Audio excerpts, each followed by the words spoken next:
জয় শ্রীকৃষ্ণ। রাধে রাধে। প্রিয় ভক্তগণ, প্রথমে আমি আপনাদের চরণে জানাই প্রণাম। তো আজ আমি আপনাদের সম্মুখে গীতার তৃতীয় অধ্যায় অর্থাৎ কর্মযোগের ২৬ নং শ্লোক থেকে ৩৩ নং শ্লোক পর্যন্ত করিব বর্ণন। আপনারা ভক্তি সহকারে করিবেন শ্রবণ, আর ভুল ত্রুটি করিবেন মার্জন। তো ভক্তরা, আমি একটা শ্লোক যদি আমি তাৎপর্য সহ আলোচনা করি তাহলে একটা শ্লোকেই 10 মিনিটের বেশি সময় লেগে যায়। তাই আমি সংক্ষেপে আলোচনা করছি, আপনারা একটু বুঝে নেবেন। আর ভুল ত্রুটি কোথায় কি ভুল হয় একটু কমেন্টে জানিয়ে দিলে আমি খুব খুশি হব এবং সেই ভুলগুলো সংশোধন করবার চেষ্টা করব। হরে কৃষ্ণ। শুরু করছে।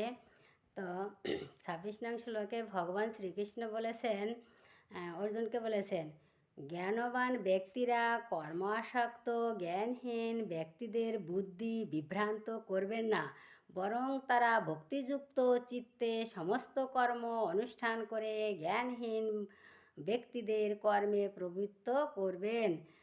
তার মানে কি বলেছেন, যে যারা জ্ঞানবান, তারা জ্ঞানবান ব্যক্তিরা কর্ম আসক্ত জ্ঞানহীন ব্যক্তিদের বুদ্ধি বিভ্রান্ত করবেন না, মানে ভুল পথে নেবেন না। যারা জ্ঞানী তারা সাধারণ মানুষকে ভুল পথে নেবেন না। কারণ এর আগে একটা শ্লোকতে বলেছেন যে বুদ্ধিমানরা যে কর্ম করে সাধারণ মানুষ সেই কর্ম অনুসরণ করে। তাই জন্যে বলা হয়েছে যে যারা বুদ্ধিমান বা জ্ঞানবান ব্যক্তি সাধারণ মানুষদের ভুল পথে নেবেন না বা বিভ্রান্ত করবেন না, বরং তারা ভক্তিযুক্ত চিত্তে সমস্ত কর্ম অনুষ্ঠান করে জ্ঞানহীন ব্যক্তিদের কর্মে প্রবৃত্ত করবেন। মানে যে সমস্ত কর্ম ভালো, কৃষ্ণ ভাবনাময় কর্ম, সেই এবং ভক্তিযুক্ত চিত্তে সমস্ত কর্ম অনুষ্ঠান করবেন। কারা করবেন? জ্ঞানীরা, জ্ঞানবান ব্যক্তিরা সেই কর্মগুলো ভক্তিযুক্ত চিত্তে সেই কর্ম অনুষ্ঠান করবেন এবং সাধারণ মানুষদের সেই কর্মে নিযুক্ত হওয়ার উপদেশ দিবেন, যাতে সাধারণ মানুষ কৃষ্ণ ভাবনাময় কর্মে নিযুক্ত হতে পারে। সেই উপদেশেই আমাদের দেওয়া উচিত, বা জ্ঞানবান ব্যক্তিদের উচিত সাধারণ মানুষদের যাতে ভুল পথে না যায়, সঠিক পথে যায় এবং সঠিক কর্ম করে, সেই উপদেশই আমাদের দেওয়া উচিত, মানে সাধারণ মানুষদের। হরে কৃষ্ণ। তারপরে 27 নং শ্লোকে ভগবান শ্রীকৃষ্ণ বলেছেন, অহংকার বশত জীব মোহাচ্ছন্ন হয়ে জড় প্রকৃতির ত্রিগুণ দ্বারা ক্রিয়মান সমস্ত কার্যকে স্বীয় কৃত বলে বিবেচনা পূর্বক নিজেকে কর্তা বলে মনে করে। কী বলছে, যে অহংকার বশত এই যে সাধারণ মানুষ তারা এটা মনে করে না যে এই যে ত্রিগুণ, জড় প্রকৃতির ত্রিগুণ বলতে কি বোঝানো হয়েছে এখানে? সত রজ তম, এই 3 গুণের কথা বলা হয়েছে। এই সত রজ তম এই 3 গুণ কিন্তু প্রত্যেকটা জীবের মধ্যে আছে এবং মানুষের মধ্যে আছে। ভগবান কিন্তু এই 3 গুণ প্রত্যেকটা মানুষের মধ্যে দিয়েছে, ভগবানের সৃষ্টি এই জড় প্রকৃতি ত্রিগুণ। তা সাধারণ মানুষ মনে করে যে এই কর্মগুলো আমি নিজেই করি এবং নিজেকে কর্তা বলে মনে করে, যে ভগবানই যে ভগবান কিন্তু আমাদেরই কর্ম করায়, আমরা নিজেরা কিছুই করতে পারি না। ভগবান প্রত্যেকটা জীবের মধ্যেই কিন্তু অবস্থান করেছেন আত্মারূপে, জীবাত্মা রূপে, পরমাত্মার অংশ জীবাত্মা রূপে প্রত্যেকটা জীবের মধ্যে ভগবান বিরাজ করেন। তাই সেই যখন আমাদের নিঃশ্বাস বেরিয়ে যায়, নিঃশ্বাসের সঙ্গে যখন আত্মাটা বেরিয়ে যায়, তখন কিন্তু আমাদের জড় দেহ পড়ে থাকে। এই জড় দেহ কিন্তু কিছুই করতে পারে না। তার জন্যই বলা হয়েছে যে ভগবানই সব কিছু করে, তাই নিজেকে কর্তা বলে মনে করা উচিত নয়। হরে কৃষ্ণ। তারপরে 28 নং শ্লোকে বলেছেন, হে মহাবাহ, তত্ত্বজ্ঞ ব্যক্তি ভগবত ভক্তিমুখী কর্ম ও সকাম কর্মের পার্থক্য ভালোভাবে অবগত হয়ে কখনো ইন্দ্রিয় সুখ ভোগাত্মক কার্যকলাপে প্রবৃত্ত হন না। বলছে হে মহাবাহু, এখানে মহাবাহু বলতে এখানে অর্জুনকেই বলা হয়েছে। তত্ত্বজ্ঞ ব্যক্তি মানে যিনি আত্মতত্ত্ব জ্ঞান, যার আত্মতত্ত্ব জ্ঞান আছে এবং ভগবত ভক্তিমুখী কর্ম ও সকাম কর্মের মধ্যে সকাম কর্মের পার্থক্য ভালোভাবে অবগত হয়ে, যখন সকাম কর্ম এবং ভগবত ভক্তি বলতে এখানে কৃষ্ণের প্রতি ভক্তি, যার আছে আর কি, কৃষ্ণ ভক্তি না, কৃষ্ণ ভুল হয়ে গেল, কৃষ্ণ ভাবনাময় কর্মমুখী ও সকাম কর্মের মধ্যে যে পার্থক্য তার ভালোভাবে বুঝতে পেরেছে, তারা কখনো ইন্দ্র সুখ ভোগাত্মক কার্যকলাপে প্রবৃত্ত হন না। মানে ইন্দ্র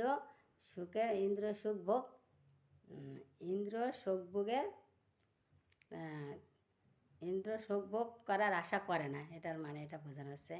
হ্যাঁ, হরে কৃষ্ণ। তারপরে একটু ভুল ত্রুটি মার্জনা করবেন। আর 29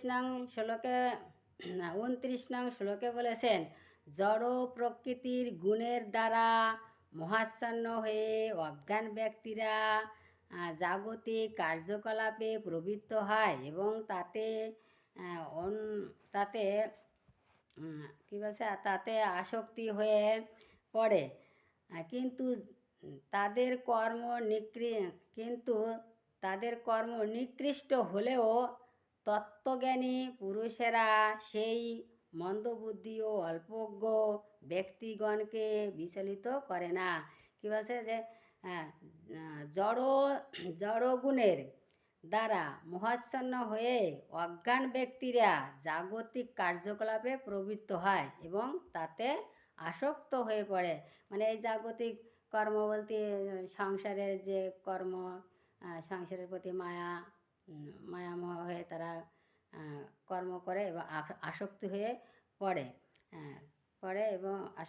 পড়ে কিন্তু তাদের কর্ম নিকৃষ্ট হলে তত্ত্বজ্ঞানী পুরুষেরা সেই মন্দবুদ্ধি ও অল্পজ্ঞ ব্যক্তিগণকে বিচলিত করতে পারে না। মানে তাদের সেই পথ থেকে, সেই ইন্দ্রিয় সুখ ভোগ থেকে তারা বিচলিত করেন না। মানে জ্ঞানীরা তাদের সেখান থেকে ফিরাতে পারে না। তত্ত্বজ্ঞানী পুরুষরা সেই মন্দবুদ্ধি ও অল্পজ্ঞ ব্যক্তিগণকে বিচলিত করেন না। হরে কৃষ্ণ, একটু বুঝে নেবেন। তারপরে কি বলছে, 30 নং শ্লোকে বলছেন, অতএব হে অর্জুন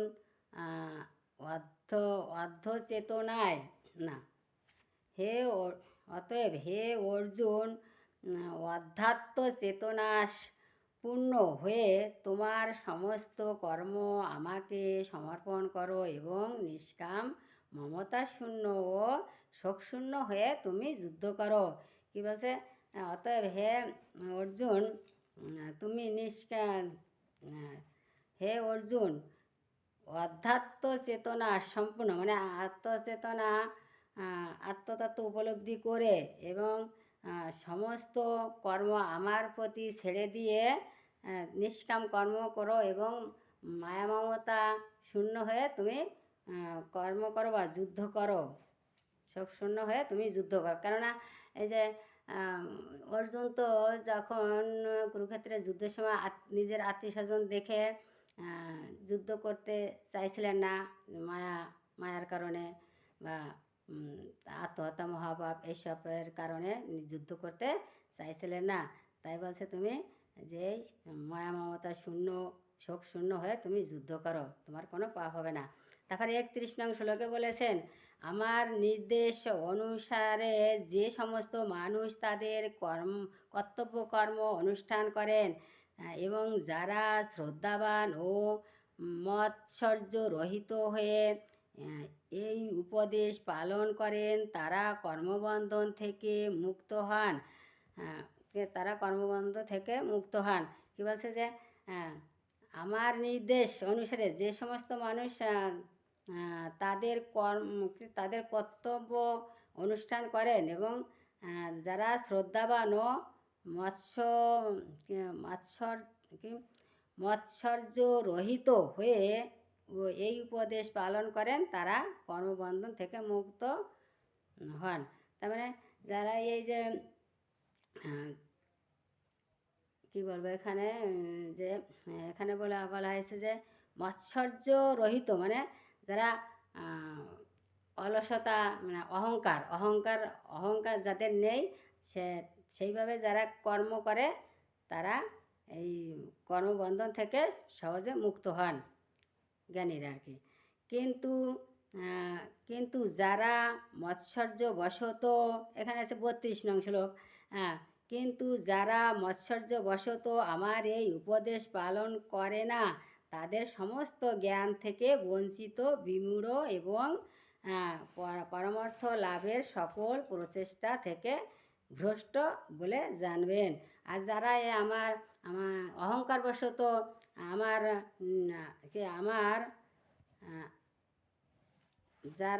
কিন্তু যারা মৎসর্যবশত মানে অহংকারবশত এই উপদেশ পালন না করেন তাদের সমস্ত জ্ঞান থেকে বঞ্চিত, বিমূঢ় এবং পরমার্থ লাভের সকল প্রচেষ্টা থেকে ভ্রষ্ট বলে জানবে। মানে পরমার্থ তারা ভগবানকে লাভ করতে পারবে না, তারা সব দিক থেকেই বঞ্চিত হবে যারা অহংকারবশত এই অহংকার করে আর কি। যাদের মনে অহংকার আছে তারা পরমার্থ লাভ করতে পারবে না বা ভগবানকে লাভ করতে পারবে না। 33 নং শ্লোকে বলেছেন, জ্ঞানবান ব্যক্তিও তার স্বভাব অনুসারে কার্য করেন, কারণ প্রত্যেকেই ত্রিগুণজাত স্বীয় স্বভাবের অনুগমন করেন। সুতরাং নিগ্রহ করে কি লাভ হবে? বলছে 33 নং শ্লোকে ভগবান শ্রীকৃষ্ণ অর্জুনকে বলেছেন যে জ্ঞানবান ব্যক্তিও তার স্বভাব অনুসারে, মানে প্রত্যেকের তো একটা স্বভাব আছে, স্বভাব। যেমন আগুনের ধর্ম কি পুড়িয়ে দেয়া, জলের ধর্ম নিভিয়ে দেয়া বা উপর থেকে নিচে যাওয়া, তেমনি সাধুদের স্বভাব কি সৎ উপদেশ দেয়া, সৎকর্ম করা, ভালো কর্ম করা। যাদের শতরজতম এরকম গুণের ত্রিগুণ জাতীয় মানুষ আছে, যাদের রজগুণ আছে তারা কি করে, তাদের কামুক প্রকৃতির হয়। আর যারা তমগুণ যারা রজগুণী তারা সে কামুক প্রকৃতির হয়। আর যারা তমগুণ আছে নিকৃষ্ট, মানে তারা অলস প্রকৃতির হয় আর ঈশ্বরের বিশ্বাসী নয়। আর শতগুণের মানুষ আছে ঈশ্বর বিশ্বাসী, এসব। তাই তাহলে যে যেমন মানুষ তার কর্ম ঠিক তেমনই হয়।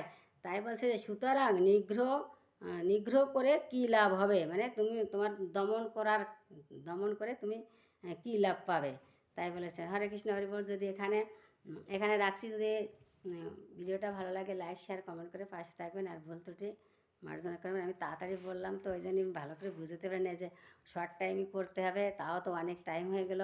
এখানে রাখছি, একটু বিস্তারিতভাবে বুঝাতে পারলাম না। হরে কৃষ্ণ, এখানে রাখছি।